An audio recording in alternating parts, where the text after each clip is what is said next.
What's up, everyone? It's Matt Brozick, and this is the beginning of the 1/60th NeoGrade Sazabi build. So I did an unboxing, I don't know, a couple weeks ago, and I got this sent to me from Joseph. I want to get a couple more figures done before I started this because this is going to be I'm estimating 6 weeks to do. I've never spent like a full-time job building a Gundam, so it's hard to tell how long it's going to take. I know the first one I did was like 225 to 250 hours to build and paint. This one should take about the same time, maybe a little longer because we're going to light it up. So as I build this, I've got to keep in mind lighting. And I talked to Joseph. We spoke this weekend about how to accomplish that in the end goal. We don't want to do 9-volt power. We want to do 12-volt power, which I totally agree with because batteries are annoying. So we talked about kind of like the base we're gonna probably have made. I probably won't make the base. I'll probably have that done. I'm gonna reach out to Richard Flanagan, who did the base for the Yag Dog I did back in 2017, I think it was 18, because he did a killer job, and Joseph really likes the way it turned out, but with some modifications. I need to talk to Richard about that. So we can accommodate 12-volt power. So anyway, I did start this a little bit, meaning that I just went through and I did a parts check last weekend, I think it was, or 2 weeks ago, and everything is there. So the first thing I did is I went through, I did a parts check, and I separated all the parts out by what they are, according to the instructions. So here are all the body parts. Here are the arms. Here are the pelvis. So this is like the waist and the back skirt and all that stuff. Here's the head. So the only real fragile part on this kit is the V-fin. So I gotta be super careful with that. I do not want to break it. It's super, super thin. Actually, it's coming off its card there right now. I want to make sure I take that out and tape that down again. And me and Joseph even talked about, okay, how are we going to ship this thing? So I'm going to probably either buy a Pelican case. He may have one that would work, but I don't know how big this is going to be as far as packing wise. But this is going to be, a high dollar bill. So we're going to really make sure it arrives to him safely.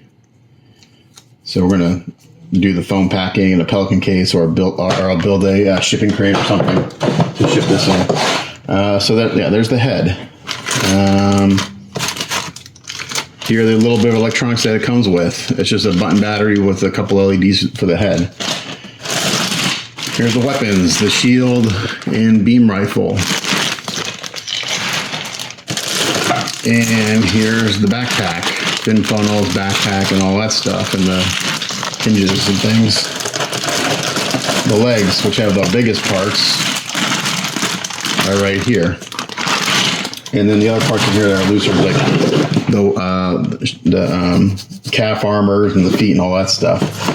So when I do a parts check, I go through and I mark the parts as I check them, and I count the parts. So I'm going through and I'm labeling how many of each part I have just to make sure I have it all. Everything is there. Thank goodness, because this thing has been out of production for like 15 years, maybe longer. Hell, I don't know. Maybe not quite 15 years. I finished mine in 2012, I think, is when I finished mine. So yeah, just go through and check them all off, make sure they're all there. I counted them up, and there are 334 total parts. A few or more than the figures I've been doing lately. So what are we going to start with today? Today, work in progress number 1 is going to be a lot of sanding and cleaning up. So I'll probably start from the bottom and work my way up. So I'm going to pause, kind of clear stuff off. I'll come back and we'll start working on the legs. Okay. I also spent this morning just kind of organizing my workspace to accommodate this guy. It's been a while since I've been doing them. Again, I think it's 2017 or 18 that I did the Yag Dogs when I finished it. So it was 6 years, at least 6 years. So my workspace isn't conducive to building Gundams. It's just not set up for it. It's set up for figures. So I just kind of cleaned off I have some back tables here. I just cleaned those off, got space for it. I need to go buy some more floral foam for the skewers and stuff for all the parts. I've got a few folding tables I keep in my attic right next to me. I'll have those out for parts. So when I build one of these, and it's rare that I work on multiple projects at one time. The only time I do 2 projects at once, if I'm working on a figure and like I have a repair come in, I may do the repair like as something is drying or something like that. But I used to work on like 3 or 4 projects at a time, and I got nowhere, and it was very stressful. So I stopped doing that about 4 years ago. I was like, okay, one at a time, because like my brain can only take that. It only has capacity for one at a time building. So first thing I'm going to do is, again, I haven't built a gun in a while, so I'm getting all my sanding tools out. I build my own sanding sticks. If you watch a lot of these Japanese guys, they have all these fancy sanding sticks they buy from Japan. There's no need to buy those. Make your own. They're way cheaper. So yeah, don't waste money on pre-made sand. Like these, I actually like these a lot. These are from Steven International. I get these at my hobby town. Those actually last quite a while, so I don't mind spending money on those. But for the most part, I make my own sanding sticks, and it's really simple. So it's actually simple with this because this is self-adhesive. So this is a little coarser than I would normally use to begin with, but since this is a bigger kit, it's okay. So this is 240 grit sandpaper, and this is what I'll use for the majority of cleaning up like gates and things like that. So I'm going to just make some, just real quick, make some sanding sticks. Actually, that was dumb. It's been a while since I made a sanding stick. But I like to basically wrap the stick, because then I have 4 edges for sanding. I've got the big flat edges, and then I've got the little narrow edges for getting into tighter spots. So let's make some sanding sticks. I'll just make one for now. I'm gonna make a ton. But back in the day when all I did was Gundam, I would spend a day and I would just make sanding sticks. I would just sit there and I'd glue sandpaper to sticks. So this is I get this sandpaper off of Amazon. This is called Durabond. I used to use the 3M stuff, but this is way less expensive, and it's actually better. It lasts longer than the 3M stuff. So, you know, sometimes you gotta branch out. So now I've got basically like 4 sanding sides here. And this one I'll just make 2 for now. Let me go turn my air compressor off. I don't need that for a while.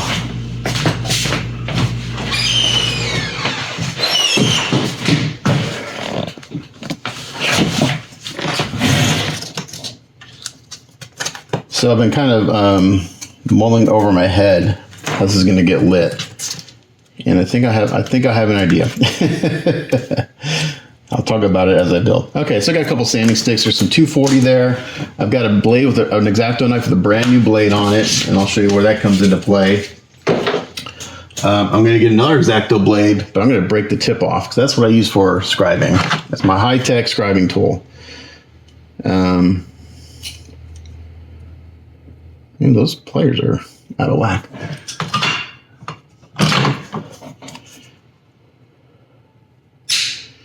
All right, there's my scribing tool. It's a broken X-Acto blade. I don't have any BMC chisels. I used to have a lot of chisel stuff, but again, I'm hard on my tools. I kept breaking them, and you break a $30 chisel. Like, well, shit. Now what do I do? So I started using the backside of an X-Acto blade. Okay, so we got some sanding stuff, scribing, a marker, a cutter to cut stuff off. Okay, so what are we going to do first? So these parts, I'm not going to worry about washing these at all until after everything is done, before paint and everything. So even though this is a really high quality kit, and it's 1/60th scale, the panel lines are a little shallow for all the steps that we're going to do. Now, they're deep enough where I shouldn't have to go in and use tape or anything as a guide. Let's see if I can do that here. If I have to, I'll get some tape out as a guide, but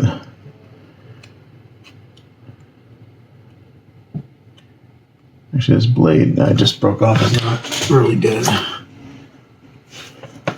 I cut it and it put a little dent in it. So here's another one that's broken off.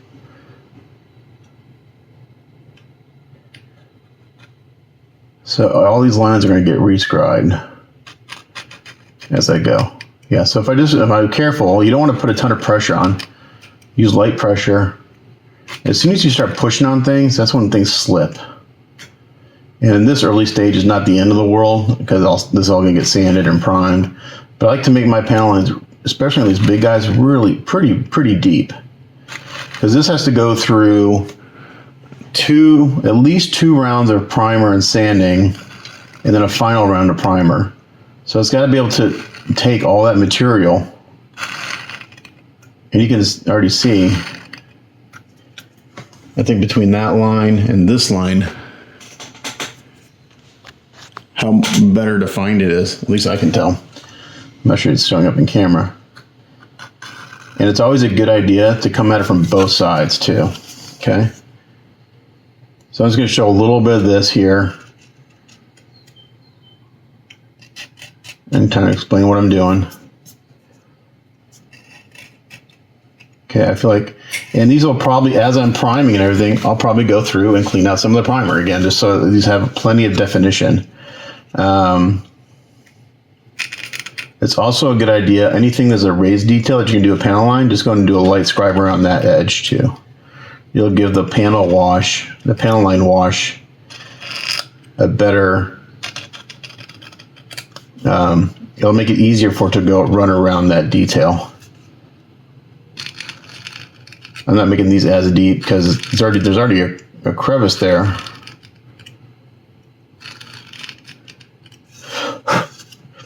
But those just make a panel line wash easier to go around that detail.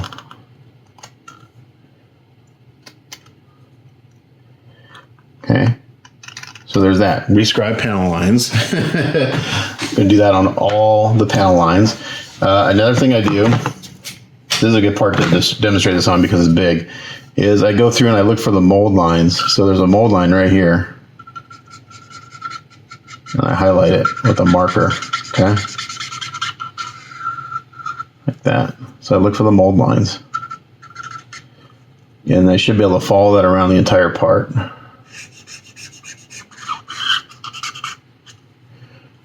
There. And then here. And here. And I can also feel with my fingers to see if I can feel it. So here's the gate. This is the gate right here. This is where they poured the resin into the mold. So we're going to make sure we take that off. So I cover that all the way. Again, just feeling with my hands to feel. Sometimes you can't see the mold line, but you can feel it.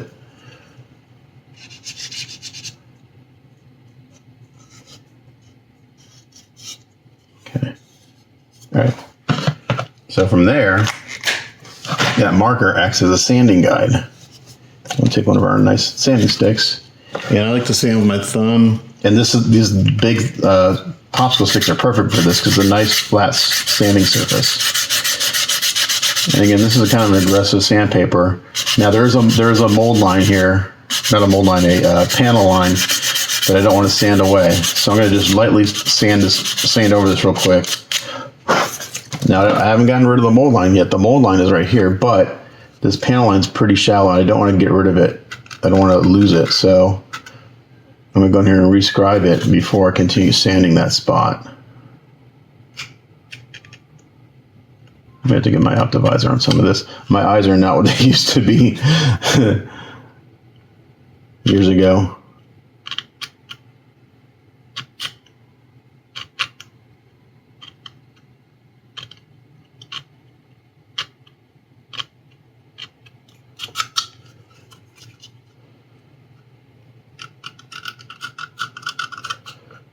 And when the panel line is really shallow, there should be enough there that the blade will stay in there. Just don't put pressure on it. Just let the blade do the work. Let your chisel or whatever you're using to scribe with do the work. Don't go in there, mash down on it. You'll slip. Then you'll have putty work to do later. Not that you want putty work, anywhere else, but we want to minimize it.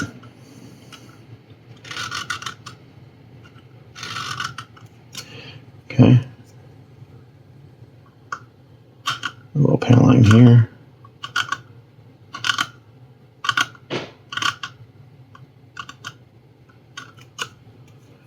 And then it comes down here.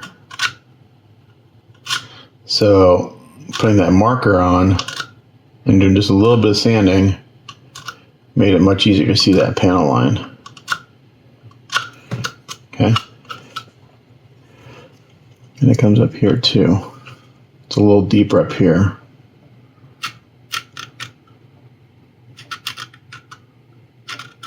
So the scribing the panel lines takes a while. Well, this all takes a while, but this is particularly a tedious, slow process. But it's necessary.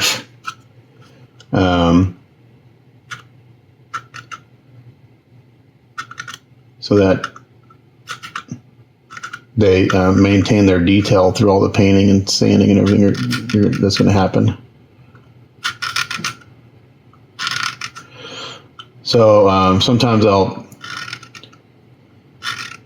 scribe the panel lines first. Sometimes I'll start to clean up the seam line, or the mold line, like right here. I was starting to clean it up, and I knew there was a panel line there, but it was just really hard to see because it's pretty shallow.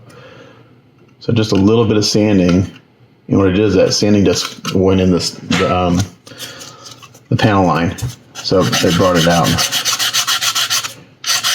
Again, just real light. Don't start mashing down on the sandpaper.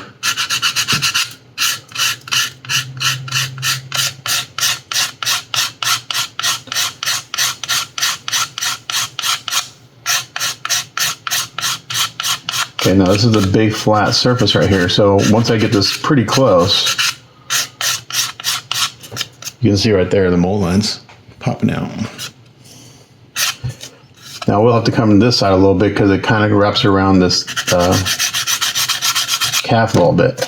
Now as I'm going, if I feel like I'm going to start losing that panel line, I go back and I scribe it again. Because as you're sanding, it gets shallow. The panel line gets shallower, so sometimes you gotta go back and forth. Okay.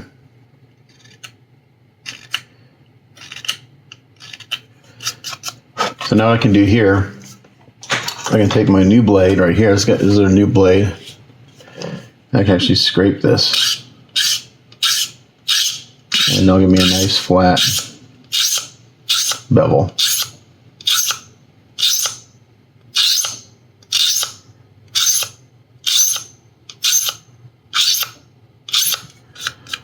So that mold line's gone right there. You can still see here I've got a little bit of it left.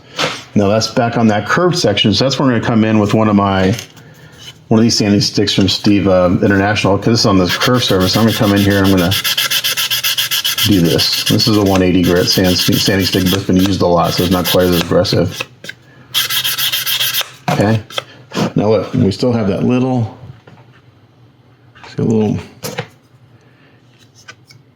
this little spot and that little spot. Those are still there, so we're going to sand those out.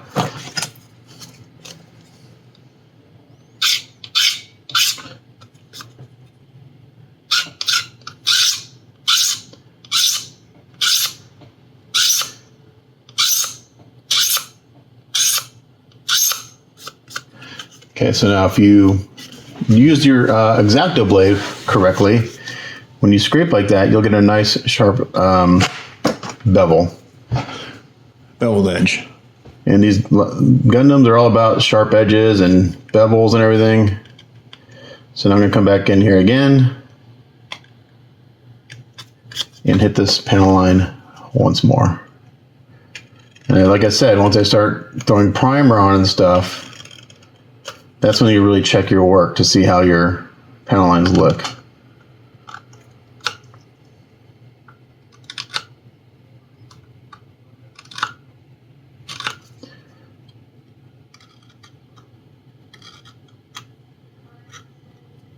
So can see I'm not using any guide tape. They're initially deep enough that I don't have to use guide tape. If it's really, really shallow, I will use some guide tape, and I just use either Dymo tape or I used to have a bunch of Dymo tape. I got rid of it years ago, and I kind of got like Gunnums. So there's that. So I can see that nice panel line, and that mold line is gone. Now here, there's no panel line. This is where it connects into the frame of the leg. So I can be a little more aggressive here for getting rid of that mold line. Or not, yeah, the mold line. Again, this is on the sanding stick is 220. Now 220 is too aggressive of a sanding scratch to start priming over. So I will go over this again. I have some 600 sandpaper that I might make a sanding stick and do a 600 grit sanding stick. And then like you can see here, that wavy line, that's the mold line wrapping around that edge. So we're gonna come in here and lightly get rid of that. You know, just keep continuing this back and forth dance until that Sharpie is gone.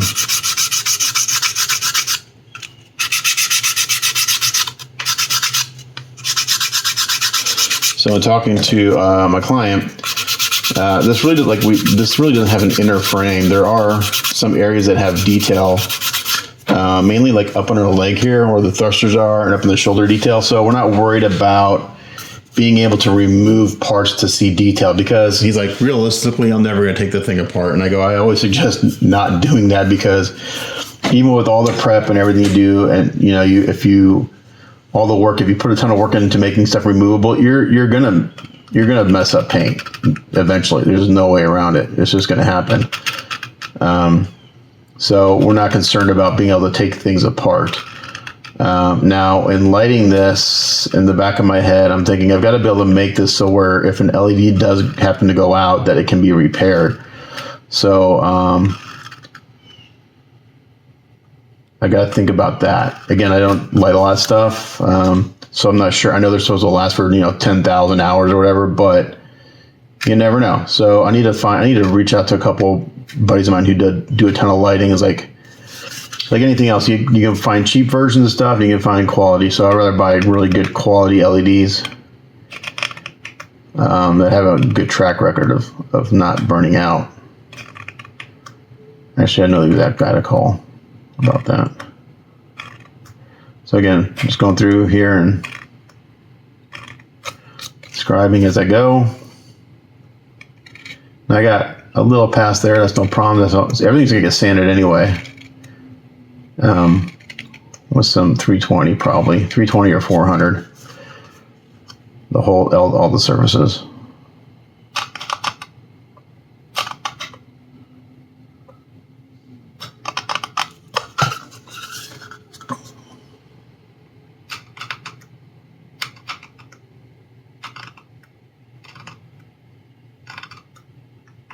So the reason you go from both sides is, as I'm scribing this, all that resin dust that I just scribed is collected in the corner. So you want to come back the other direction and clean it out.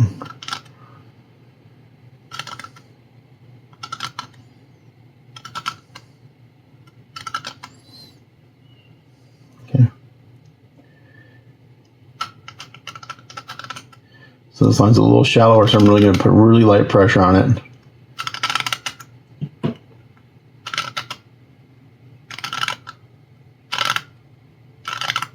And now as it gets deeper, I can put a little heavier pressure on it because I've got a better guide.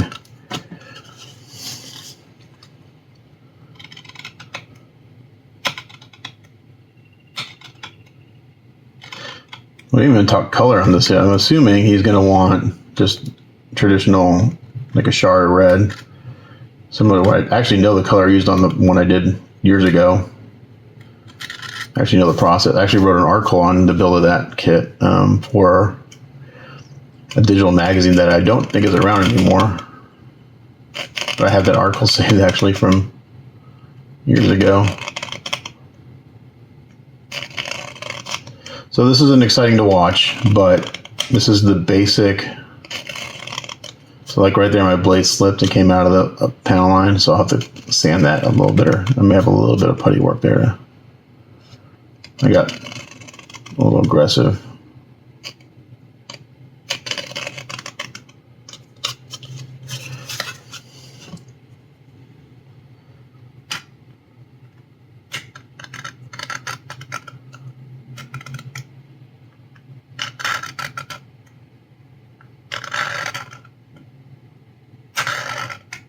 Okay, so that's scribing, cleaning up a mold line. I'm going to kind of use this part as a how to clean up the resin parts. And then I'll stop recording because it's going to be several hours of that today. I don't even know how far I'll get, we'll see. Here's the gate that I mentioned earlier, so that I can be aggressive with because we got to take it off. It's too big for me to go in. Now I do have nippers, but that's a big chunk of resin, and there's a good chance if I went in there and try to cut that off, I would actually gouge out the resin underneath it. So in that instance, I just sand them off. And the gates on this kit, for the most part, are like that. They're actually pretty. They should be relatively easy to take off. Okay, once again, just sand that till that's gone. There's even panel lines right there. We're going to scribe that. I'm going to get a sanding sponge out. And I'll use a fine sanding sponge on this guy. This is so fine. I used to use 3M sanding sponges, but they're getting crazy expensive. This is some off-brand I found on Amazon for about 2/3 of the cost of a 3M, and they work just as well. So this is equivalent to about $320 or $400. They give you a range on the sanding sponges. There's no exact grit value, but everything's going to get a sanding. Okay, that's just going to give the primer a nice tooth to stick to. It's going to clean up any imperfections in the surface. And also you can check your scribing work as you go, because what's going to happen is that dust is going to settle into the panel line you scribed, and you'll be able to see how clean it is. I can see where I went over a little bit right there, but it's very minimal. So again, this is a little aggressive for sanding, but I'm going to put in, when I'm ready to start priming pieces, I'll get 2 or 3 really good coats of primer, and that primer is going to get wet sanded. And that's going to really show me imperfections, my scribing and all that stuff. So it's okay to go a little aggressive on your first round of sanding, because it's basically get filled in with primer anyway. So anyway, that's the process really of cleaning up mold lines and a gate and scribing. So I got to do that to all 334 parts. And that's why these take so damn long. But the work is worth the results. So there you go. I'm going to just start going through all these parts, and when I get to somewhere interesting, I'll stop. But that's 30 minutes of me just rambling on and kind of showing you the basics of cleaning up a resin kit. So we'll be back later. Okay, so it took a while, but I got this first part, all the lines scribed and everything, and the mold line taken off. What I'm doing now is I had a couple slips inside here when I was doing the scribing. So I got a piece of, this is 400 grit. So this is, I didn't want to go in here with the 220, that's too aggressive. So I'm going in here, I'm going to sand the inside of these panels. And when I see, like I had a little slip up right here, you can't see it on camera, but I'm going to try to sand that out. It's just it should be shallow enough that I can sand it out. If it's not, then I'll go in and I'll do a little putty work. But anywhere you have a slip up, and it's because it's so it's sanded out. It's just a weird angle for me to get in there with my little homemade scribing tool, so my blade slipped. So, that's going to happen every once in a while. You got to just clean it up. But, and the sanding also just kind of helps clean up the edges of that scribing. So it's important to go in there and sand over all your scribing work, just just to help smooth those edges out a little bit. But this is looking pretty good. I had a little slip up right here.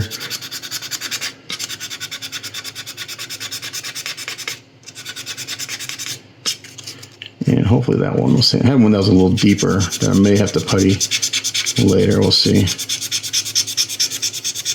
But 400 grit is a good grit to go in and clean up any slips, because it's aggressive enough to clean the slips, but not too aggressive that you're going to sand, over sand and lose the scribing work that you did. So right here, this is probably the worst one right there. I had a few little slips. It's really where it was kind of concave and it was just at a weird angle to get in there. Now I'm trying not to sand on top of these details, because I don't want to round those edges off. I want to try to keep those nice and sharp.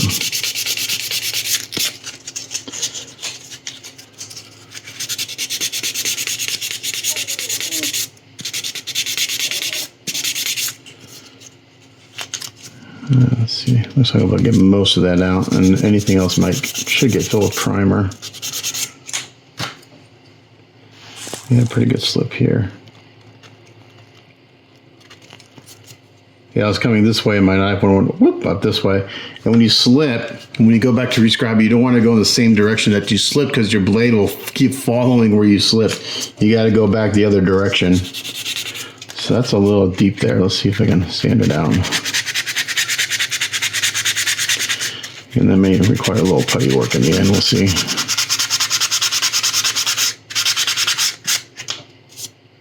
There we go. It came out. There we go. Yay. So yeah, so if you slip, just go, just be careful. Go in there and sand your little mistake out. Don't, sometimes it's better to stop scribing and sand that mistake out right away, so your blade doesn't want to keep following where you slipped, because it'll want to do that. And then I think that's all. I had a little one here. So yeah, so when you slip, just sand it out and try to clean it up as best you can. And if you have to, you may have to do a little bit of putty work, but usually I don't have to putty my slips unless I'm just being really stupid. I just put a lot of pressure on the blade and it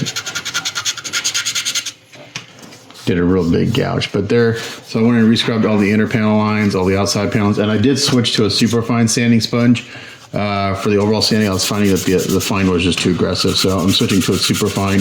This is like 400 to 600 grit. And it's even a real nice smooth surface. So yeah, there we go. So the first part is got the initial cleanup done. It took a while.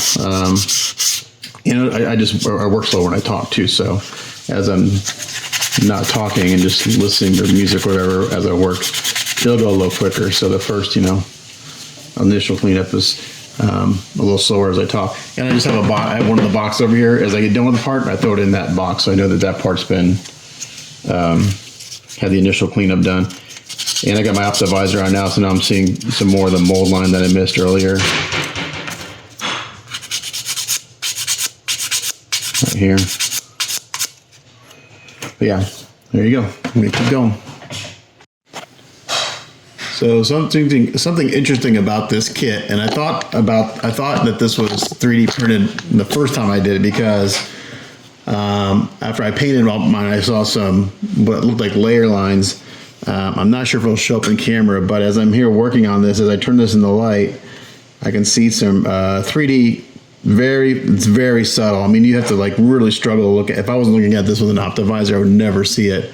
But there are some very fine 3D layer lines here. So this was obviously 3D sculpted and then 3D printed kit, which I kind of had the suspicion years ago when I built mine, but now it's confirmed that, yeah, so this was done 3D sculpting and 3D printed. So this has been one of the very earliest 3D sculpted, printed resin kits that I know of. I mean, this was done 2008, 2009. So it was printed SLA, stereolithography, with, a laser and a vat of resin. But yeah, it's kind of cool. It's kind of confirmed that I thought it was 3D printed, but again, I'm not sure if you can see it, but right if I turn the camera, as I turn this into the light, you can kind of very subtly see the 3D layer lines. So I'm gonna stand those out as best I can. Since this piece doesn't get any dry brushing, like those wouldn't pop out.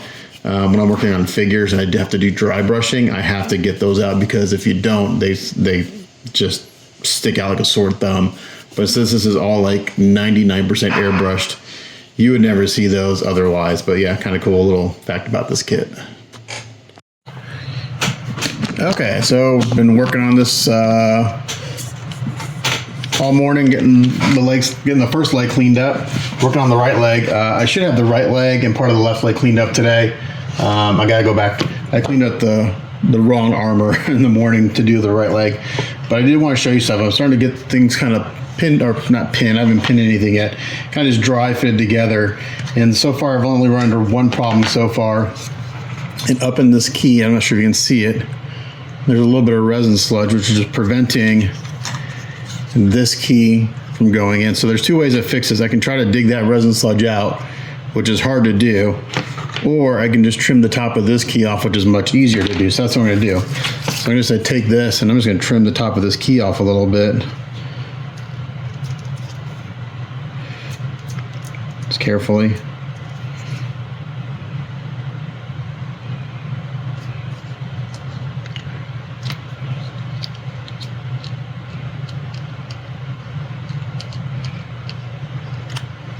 Yeah, I could do it with a sanding stick too.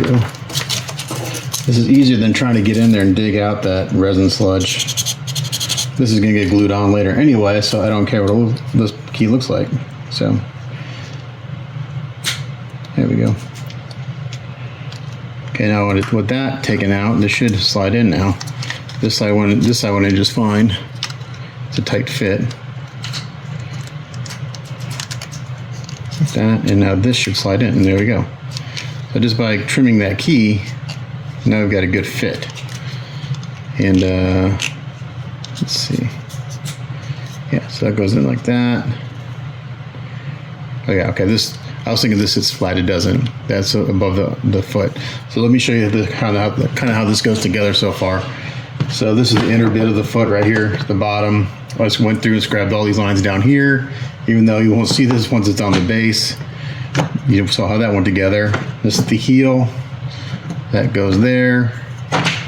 This is the first part of the inner leg that goes there. Now these are side specific, so this is the right side, meaning it's got a certain tilt to it. This part gets stacked on top of that. There is a piston detail right here, and this is side specific also. It's got an angle in it. It goes in here. And then this part goes here. That's a nice fit. Now this is real loose and wobbly because nothing's pinned. And now this part goes in like this. I always get this backwards, thinking that like that. There is a side thruster here. There's a little piston detail that comes in here. This actually points down. It's kind of, you think it'd point up, but it doesn't. It points down. And this is again side specific. This goes in here. I got to wire this up for lighting. And then there's a little ball joint that plugs in there. And then, oh, this part goes on top of the foot here. Like that. Again, this is all going to fall apart because I don't have anything pinned, but just kind of show you how the parts go together. And then we got the thrusters, which I have not cleaned up yet. Go there. Let's see, this part is going to come here, like so. And, oh, I got to pull in these armors. This armor, which I have not cleaned up yet, is going to go into here. Like that. And this sits flat against these big armors here. I might be able to dry fit these even though they're not cleaned up. You can see. I don't think so. But these are going to slide in around this big square key, like so.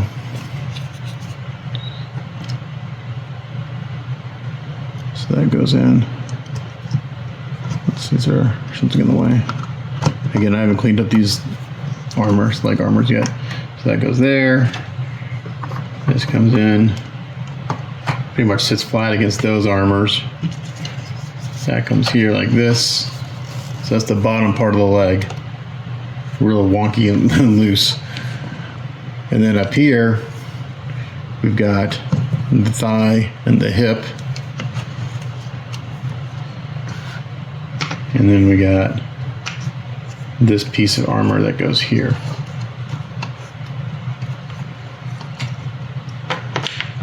This slides in there. This goes here. So it's real rough, dry fit of these parts. And just like that. So that's one leg right there.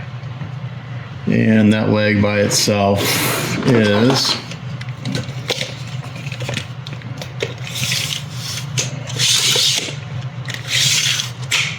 trying to tell you how tall this leg is. I got a little bit of angle here. Is right at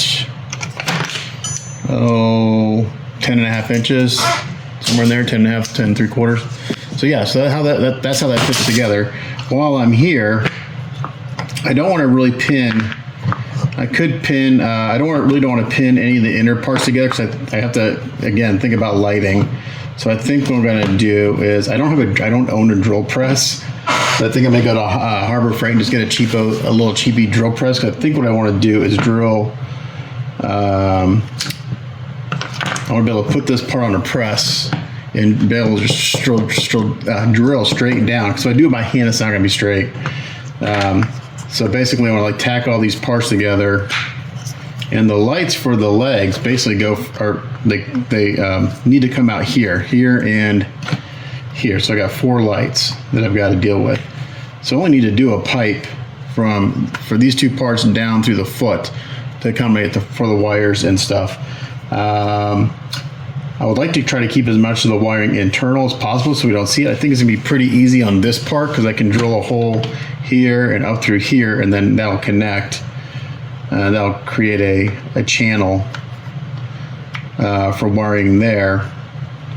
These are a little trickier because I don't think I can get wiring internal here, but I think if I come up through here and drill holes on the back side of here and just kind of, again, hide it to come in through there, I think that might work. I'm gonna get some really small gauge wire, but that's the idea because I really don't want to see wires if at all possible. The tricky part is really going to be running wires from the arms all the way down the torso and the backpack and all that stuff. That's going to be the tricky part. So in fact, I do need to have, thinking out loud, I do need to have a hollow cavity in this entire leg. So I'm not running wires all over this mechanical detail. That's ideal, is keep it all internal into the legs. But I think I might have to do 2 power sources, or like 2 outlets, one on the bottom of each foot, and put a pigtail in it for the power cord. That way I'm not trying to cram all the wires into one leg because there's not a lot of room in here. Maybe, I don't know, it's not even half an inch. 3/8, maybe that's what I got. I can do a 3/8 inch pipe. So that's just kind of planning ahead. But what I can do right now, this doesn't get pinned. Actually, I can't pin anything yet until I figure out wiring. But that's how the leg goes together. So you get the idea of that. Okay, so halfway through day 2 on the Sazabi, and I got all the legs with the initial cleanup and all the panel lines rescribed. So I assume in the box here, I'm gonna start working on the waist. Again, it's just more stuff, rescribing and panel lines, so not much to show. But once I kind of get the waist done, I can kind of get them standing. I can show you that and get a measurement. So I'm just going to keep going, and we'll be back when I get the waist cleaned up.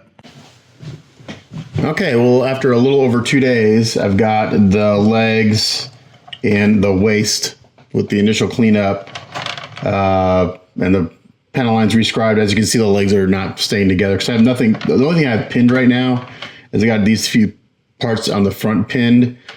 He's leaning way forward. He'll stand more straight up once I get the legs solidified, but I'm going to call this work in progress done because, again, I just spent 2 days just sanding, rescribing as I showed you, working out how these are going to get lit for the side skirts. These have real nice keys in them, and I think I'll be able to run wires pretty easily for these thrusters up inside the skirt here. And I think what I'm going to do is I'll have these removable for shipping, and I'll have little micro plugs. I got to look into how to do that. Little plugs that can plug in for power. So once this is on, there'll be some wires, but you won't ever be able to see them because they'll be way up underneath the skirts. So for that, so I'll probably either put a magnet, put little magnets in the side skirts, or some pins. Same thing with the front skirts. They key really well. Actually, on the first one, I didn't put any pins or anything because they key so positively. You don't really need anything. They stay on just fine. There's no lights in the front skirts, so those will just get pushed on. The back skirt stays together really well. The only parts that aren't on are underneath. There's 2 vents. But nothing's pinned on this, but the way it's designed, the engineering is very good on this kit. So the back skirt stays together. I need to find out if we want to light these little guys on the side. I don't know. My initial thought was we're just going to light the thrusters on the legs and arms and stuff. Again, since I don't do a lot of lighting, my initial thought is to try to keep it simple, but it's up to Joseph what he wants to do. Again, I also have to think about packing this guy and shipping it. So the more I can take it apart for shipping, the better. So I'm thinking I'm going to have a lot of little plugs here and there. So ideally I will be able to ship them with the legs separated from the waist and stuff like that. I don't know. So I have to plan all that. So I'm gonna call this work in progress done. And the next one, I'll start working on the body. So it'd be a lot of the same thing, some fitting issues I gotta deal with, but for the most part, the same process, sanding and scribing. So stay tuned for work in progress number 2.